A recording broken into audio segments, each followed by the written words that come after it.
Hello guys, welcome to the channel maths concept academy. मेरा नाम रवि। मैं आपके लिए मैथमेटिकल कंटेंट और साथ ही साथ केवीएस की अपडेट लेके आता हूँ।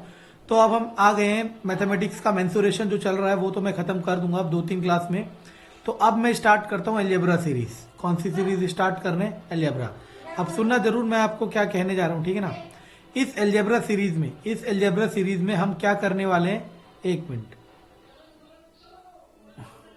इस अलजेब्रा सीरीज में हम सबसे पहले क्लास 9th और क्लास 10th के जो जो चैप्टर अलजेब्रा अपने अंदर कंटेन्स करते हैं तो वो हम कर देंगे, ठीक है ना। इसके बाद फिर हम आएंगे जो कंपटीशन के क्वेश्चन है उस पर। देखो, मैं हर क्लास में यही कहता हूं कि सबसे पहला होता है बेसिक कंसेप्ट।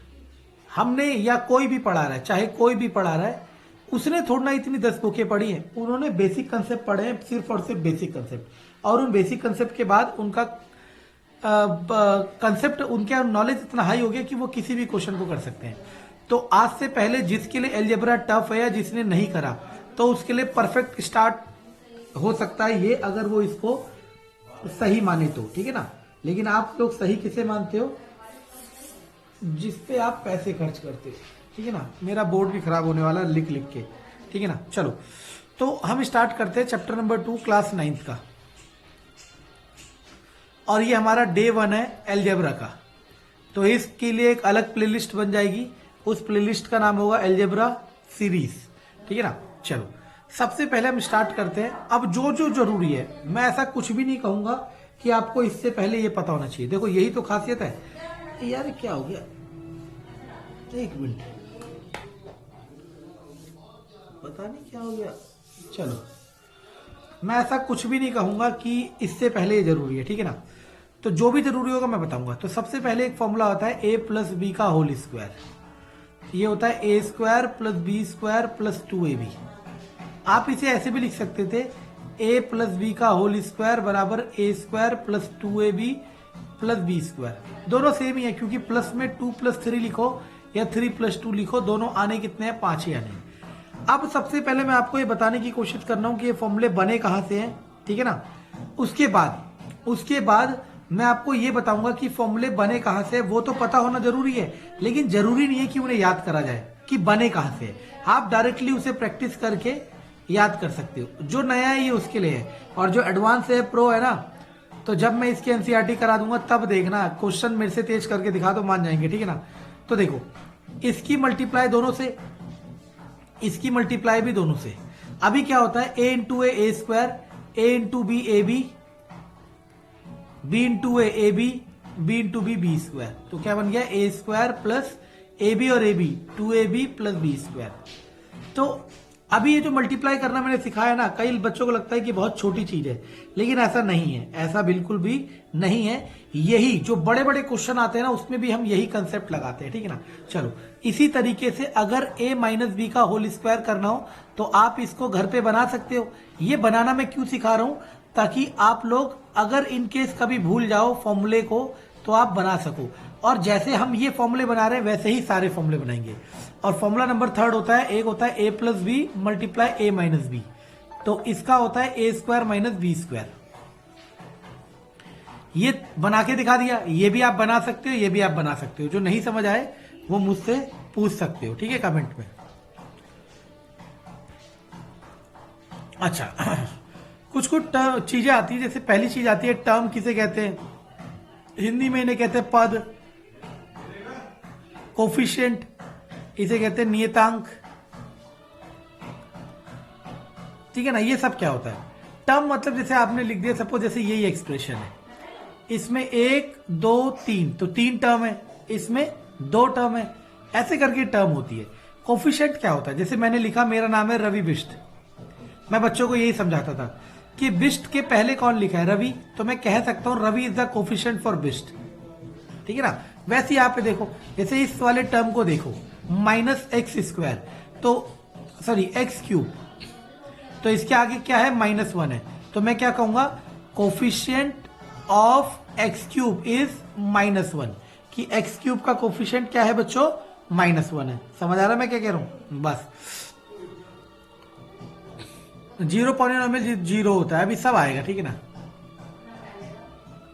ये सब नहीं पढ़ना है, ठीक है। चलो अब एक टर्म आया, जो भी जरूरी है मैं बता रहा हूं, आप भी रीड करना, जो नहीं समझ आए मुझे बताना। डिग्री को कहते हैं घात कह लो, तो इसे कह लो highest power of polynomial. Polynomial मैं बता चुका हूं, बहुपद। जो मेरी इंग्लिश की वोकैब वाली सीरीज देख रहा है वहां पे ये वर्ड आ चुका है, ठीक है ना। तो देखो किसी भी, जैसे मानो ये वाला उठा लो या ये वाला उठा लो, इसमें सबसे बड़ी घात क्या दिख रही है? 6।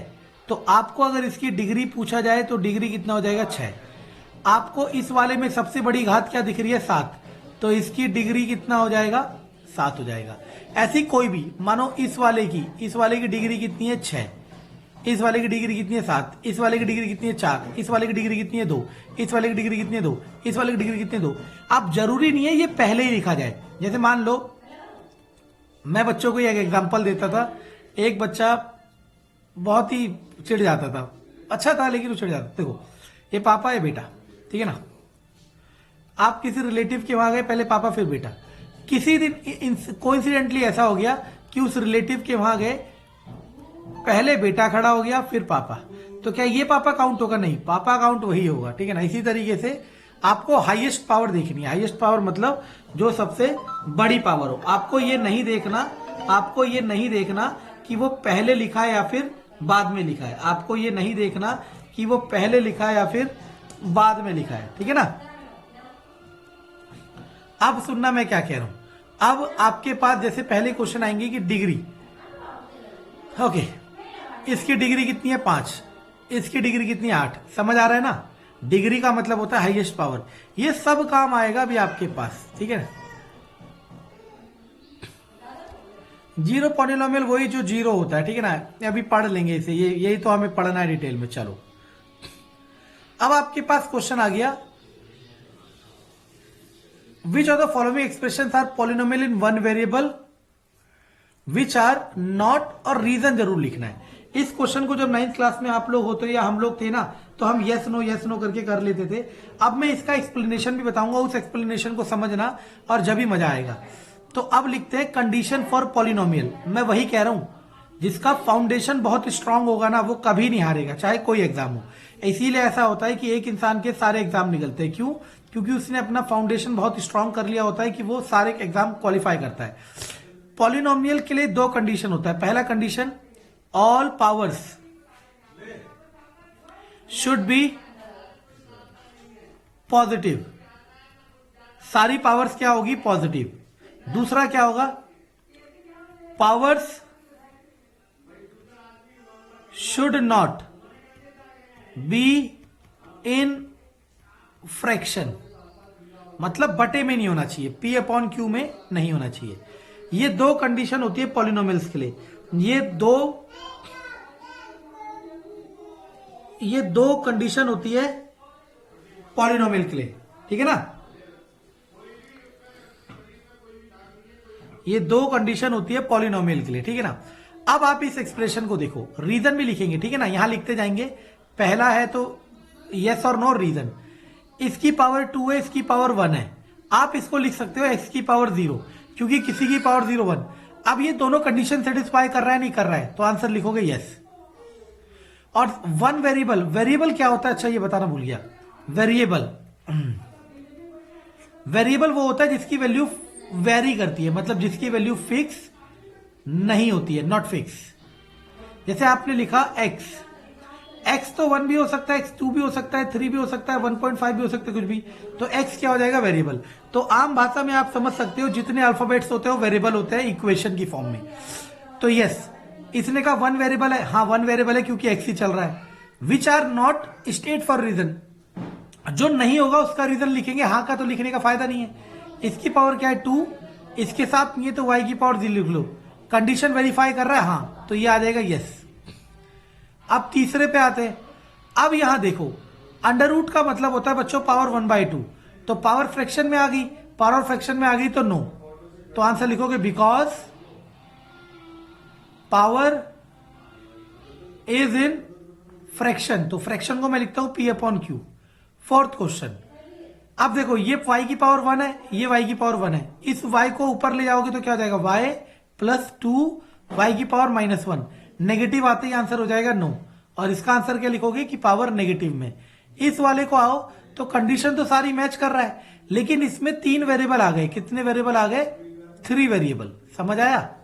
तो अगर क्वेश्चन में वो सिर्फ सिंगल वेरिएबल कह रहा है तो ये फॉल्स हो जाएगा, लेकिन अगर एक से ज्यादा वेरिएबल भी मांग रहा है तो ये ट्रू हो जाएगा। ठीक है ना। क्वेश्चन नंबर 2 आते हैं, एक्स स्क्वायर का कोफिशिएंट। एक्स स्क्वायर के आगे देखो, छोटे बच्चे सोचते हैं 2 है, 2 नहीं है, एक्स स्क्वायर के आगे 1 है, क्योंकि ये अलग टर्म है, ये अलग टर्म है और ये अलग टर्म है। एक्स स्क्वायर के आगे यहां क्या दिख रहा है? -1। यहां एक्स स्क्वायर के आगे क्या दिख रहा है? π/2। यहां एक्स स्क्वायर है ही नहीं, तो आप कहोगे इसका कोफिशिएंट क्या है? 0 है। क्या है? 0 है।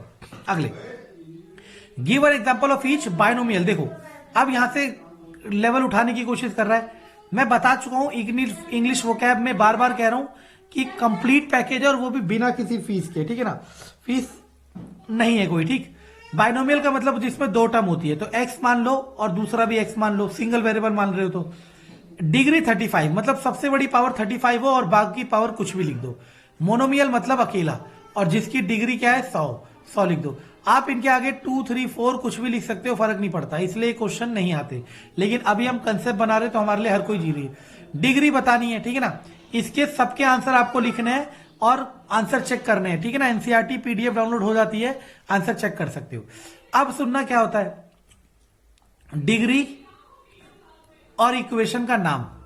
अगर जिसकी डिग्री 1 हो तो उस इक्वेशन को नाम दे दिया हमने लीनियर इक्वेशन। क्या नाम दे दिया? Linear equation. जिसकी डिग्री 2 हो तो उसे नाम दे दिया क्वाड्रेटिक इक्वेशन।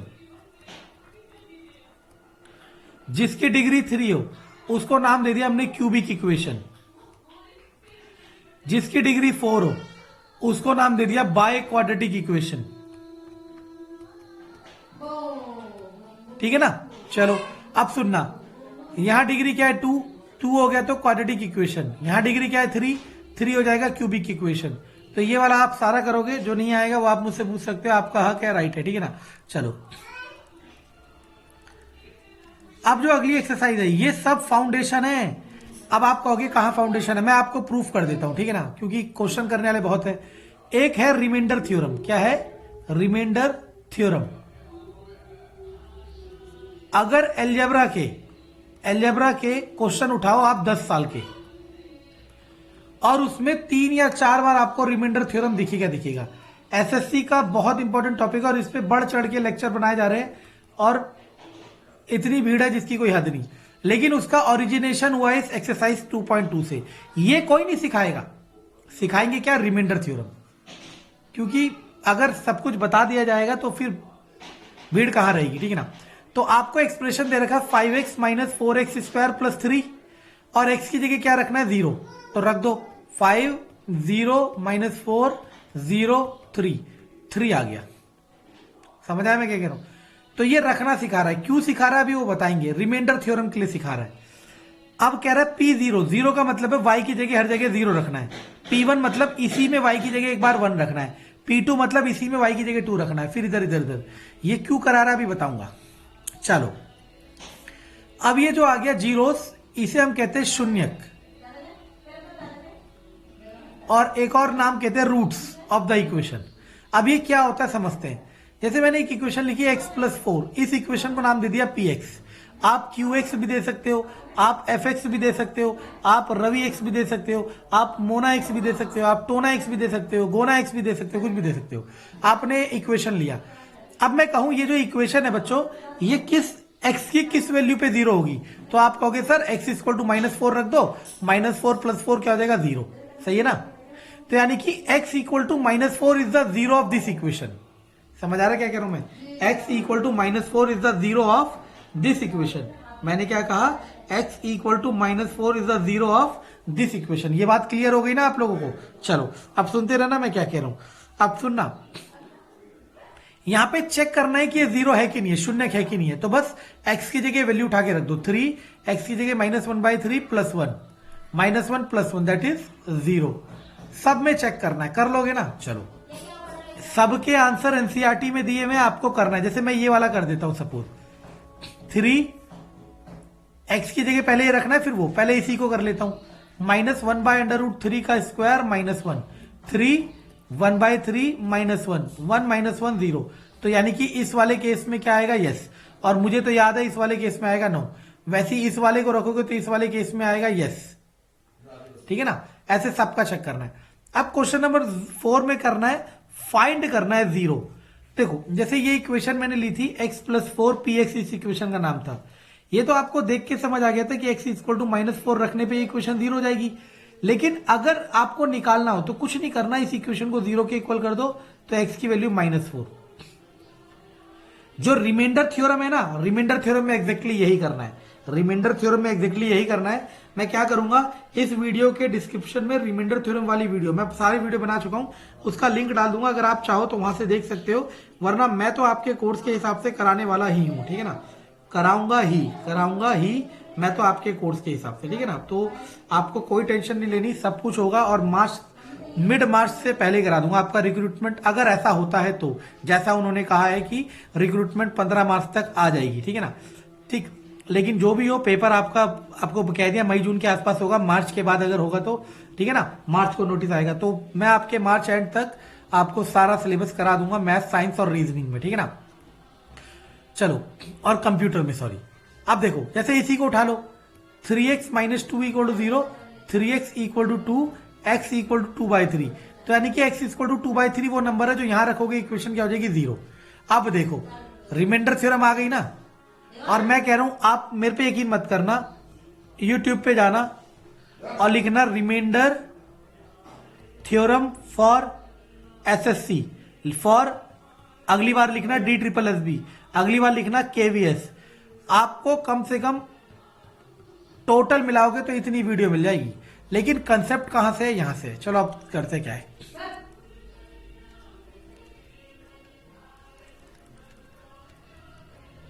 जैसे मैं इसी को लेके दिखा देता हूं। जैसे देखो, जैसे ये आपके भाग करना है, मतलब x+1 से भाग करना है 3x² + x - 1 को। तो तरीका तो वही है, तरीका डिवाइड। जिसको डिवाइड नहीं आता उसके लिए डिवाइड की वीडियो का लिंक भी डाल दूंगा, देख लेना।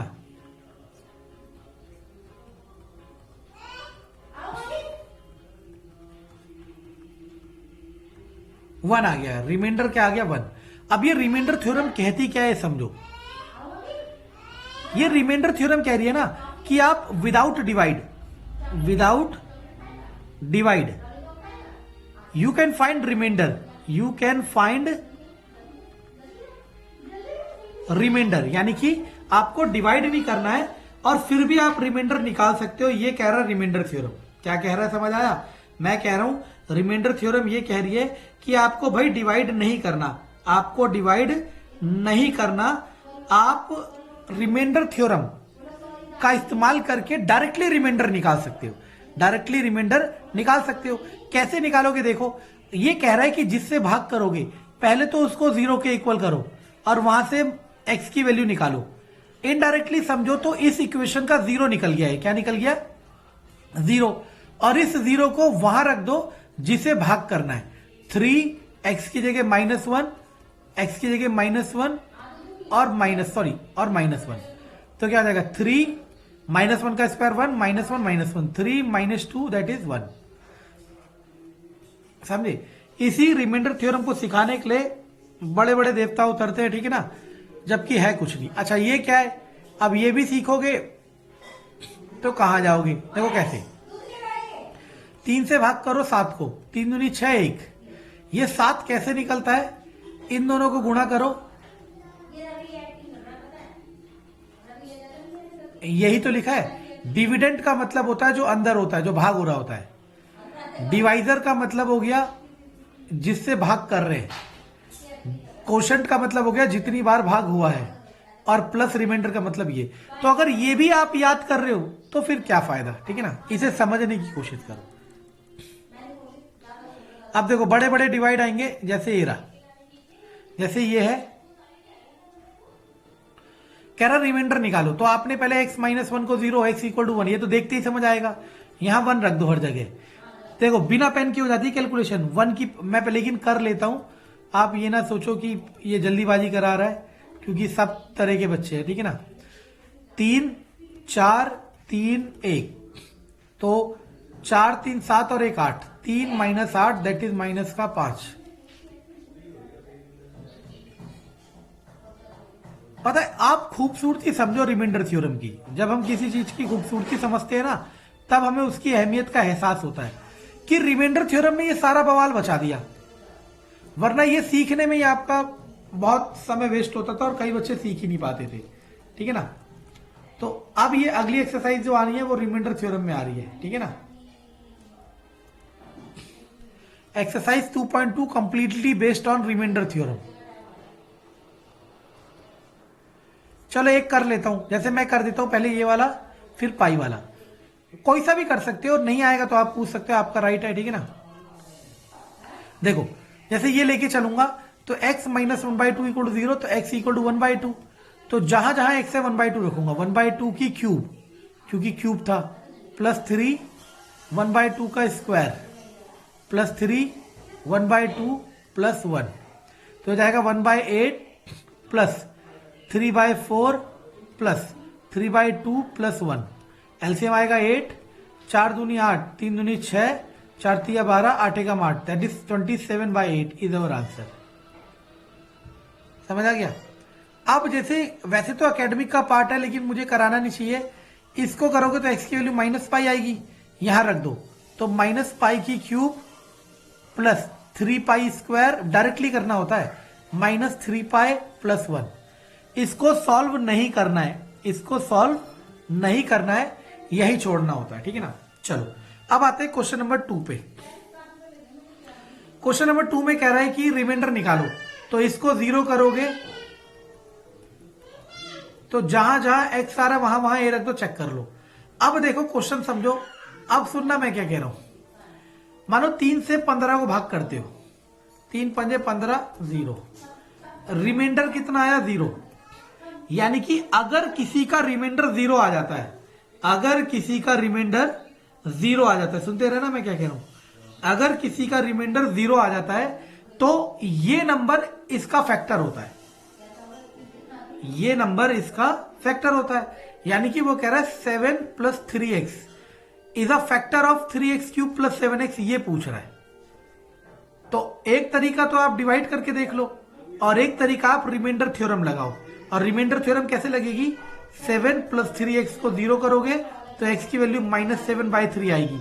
इस -7/3 को जहां जहां x है वहां रखोगे, चेक करोगे, मुझे तो आंसर याद है, तो आंसर आएगा 9। क्या आएगा, 9।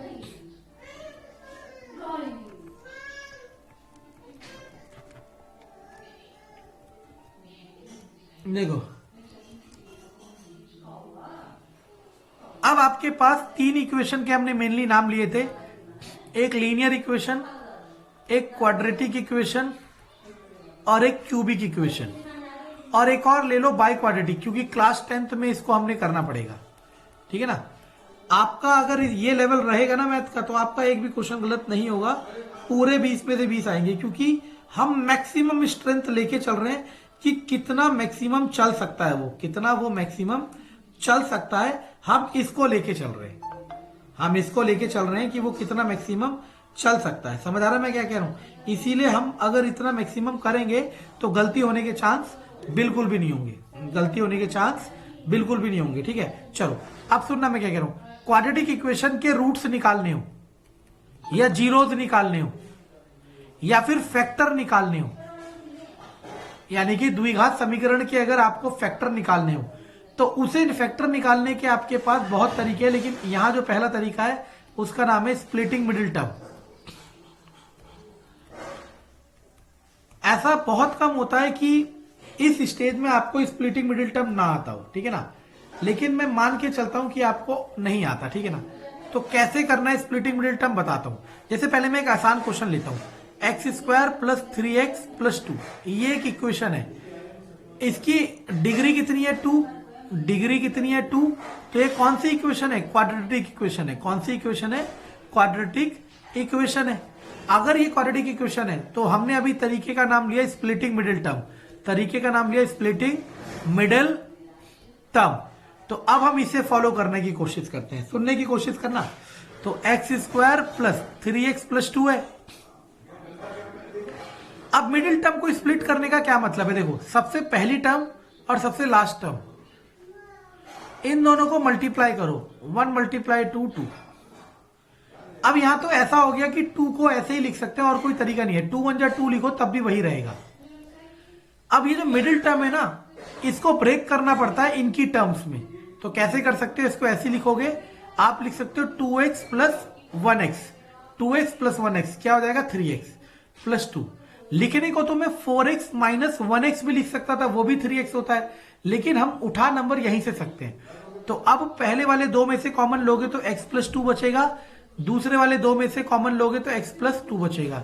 तो एक तो आपके पास बच गया x प्लस 2 और एक बच गया x प्लस 1। इसी को फॉलो करते हुए इसको देखते हैं। अब देखने की कोशिश करना, 6x square plus 17x plus 5, पहले इन दोनों को गुणा करो, 6 पंजे 30।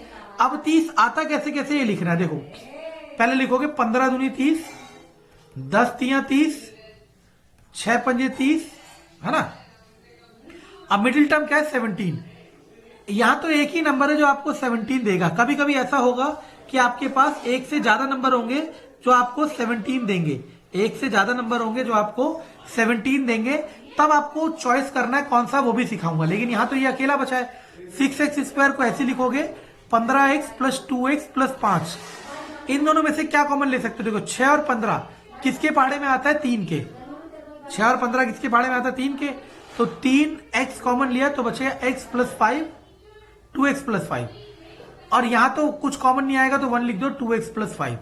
तो एक तो ये फैक्टर आ गया, क्या आ गया 2x प्लस 5, एक आ गया 3x प्लस 1। मैं डिस्क्रिप्शन में एक वीडियो को लिंक डालूंगा जिसमें मैंने कंप्लीटिंग स्क्वायर क्या है, सॉरी स्प्लिटिंग मिडिल टर्म से ही करा रखे सारे क्वेश्चन, कम से कम 20-30 क्वेश्चन होंगे, आप सारे देखना।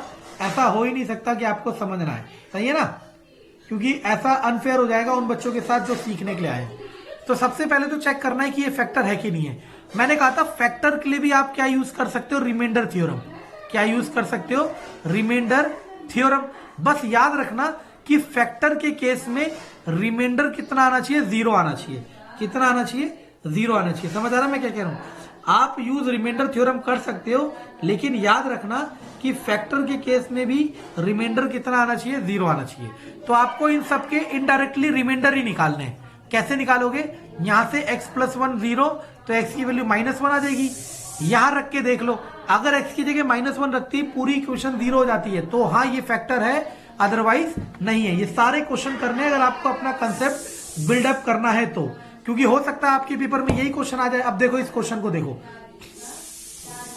सेकंड क्वेश्चन सेम है इसलिए छोड़ा है। इसकी जगह x प्लस 1 इक्वल टू 0, तो x इक्वल टू -1, -1 को x में रखोगे, अगर 0 आ जाता है तो यस फैक्टर है, अदरवाइज नहीं है। जैसे देखो उसने ये क्वेश्चन में कह रखा है बच्चों कि x -1 फैक्टर है, फैक्टर है कह रखा है। अब याद करो मैंने कहा था फैक्टर है तो रिमाइंडर कितना आएगा, 0 आएगा। तो यहां से x की वैल्यू क्या आ जाएगी 1। अब यहां रख दो x की वैल्यू 1, 1 का स्क्वायर प्लस 1 प्लस k, और रिमाइंडर किसके बराबर आना चाहिए, 0 के। 2 प्लस k इक्वल टू 0, तो k इक्वल टू -2। ये क्वेश्चन कई बार पेपर में आ रखा है, बहुत बार, ठीक है ना। इसको ले लो चाहे तो, 2x की जगह 1, k x की जगह 1 प्लस √2, और रिमाइंडर 0, तो क्या देगा 2 plus k plus √2 equal to 0, k equal to -2 plus √2। ये फैक्टराइज करनी है स्प्लिटिंग मिडिल टर्म से। ये है क्यूबिक इक्वेशन का। बच्चों देखो इस समय मैं आपको अलजेब्रा सिखाना चाह रहा हूं, इसके लिए मैंने पूरा एक वीडियो बना रखा है, बहुत अच्छा वीडियो है, मैं डिस्क्रिप्शन में डालूंगा लिंक, ठीक है ना। क्योंकि ये उनके साथ अनफेयर हो जाएगा जिन्हें ये चीजें आती हैं, क्योंकि वो सीखने आए अलजेब्रा, वो ये चीज सीखने नहीं आए, ठीक है ना। तो मैं इसका लिंक डालूंगा, और मैंने ही पढ़ा रखा है, आप देखना, ठीक है ना। और अगर नहीं समझ आता तो आप कमेंट में बोलना, मैं इसके लिए सेपरेट वीडियो बनाऊंगा, ठीक है ना। ये सारे फॉर्मूले कहां से आए हैं मैंने आपको बता दिया, आप चाहे चेक कर सकते हो। अब देखो आपके पास अलजेब्रा जो कंपटीशन एग्जाम में आता है, देखो अलजेब्रा दो तरीके से आ सकता है, या तो प्योरली एनसीईआरटी बेस्ड या फिर कंपटीशन बेस्ड। अब मैं आपको बताता हूं कंपटीशन बेस्ड कहां से आता है। कंपटीशन बेस्ड आता तो एनसीईआरटी से ही है। जैसे ये आ गया, अभी ये तो दिख रहा है, आपको दिख रहा है 105 गुणा 106। अब आप पे एक चाह रहा है कि आप 105 106 को गुणा कर दो, क्योंकि कंपटीशन में आंसर आएगा एमसीक्यू में। एमसीक्यू में आप गुणा करके कर लो या वैसे कर लो, आपको फर्क नहीं पड़ता। लेकिन असली में कैसे करना है तो देखो, 100 जमा 5 लिख सकते हो इसे 100 जमा 6 लिख सकते हो। एक फॉर्मूला आपके पास x plus A X plus B, formula होता है X square plus A plus B into X plus A B. ये भी इन्हें गुणा करके आया, आप चेक कर लेना, करना जरूर चेक, ठीक है ना। तो बस x की जगह क्या दिख रहा है 100, a की जगह 5, b की जगह 6, यहां रख दोगे तो क्या हो जाएगा, x की जगह 100, 100 का 10,000, 5 जमा 6 11, 11 गुणा 100 1100, और a b क्या हो जाएगा 5 6 30, इन्हें जोड़ोगे 0 3 1 1 1। अब होगा क्या बच्चों, ये कंसेप्ट को छिपाते हुए आपको इस तरीके से सिखाया जाएगा। देखो कि बच्चों 100 से बड़ी वाली की गुणा कैसे करनी है, देखते रहना और आप कमेंट में जरूर बताना कि ऐसा होता ही नहीं होता, ठीक है ना।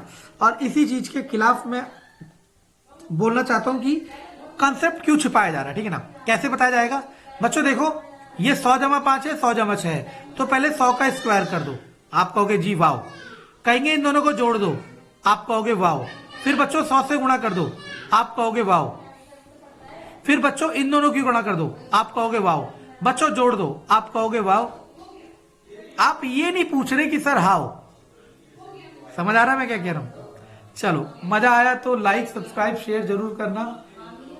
मेरी बहुत एनर्जी बहुत समय जा रहा है और ये समय पे लौटा वापस नहीं आ सकता, और मैं आपके लिए वेस्ट कर रहा हूं या इन्वेस्ट कर रहा हूं, ये आपको डिफाइन करना है, ठीक है। Thank you.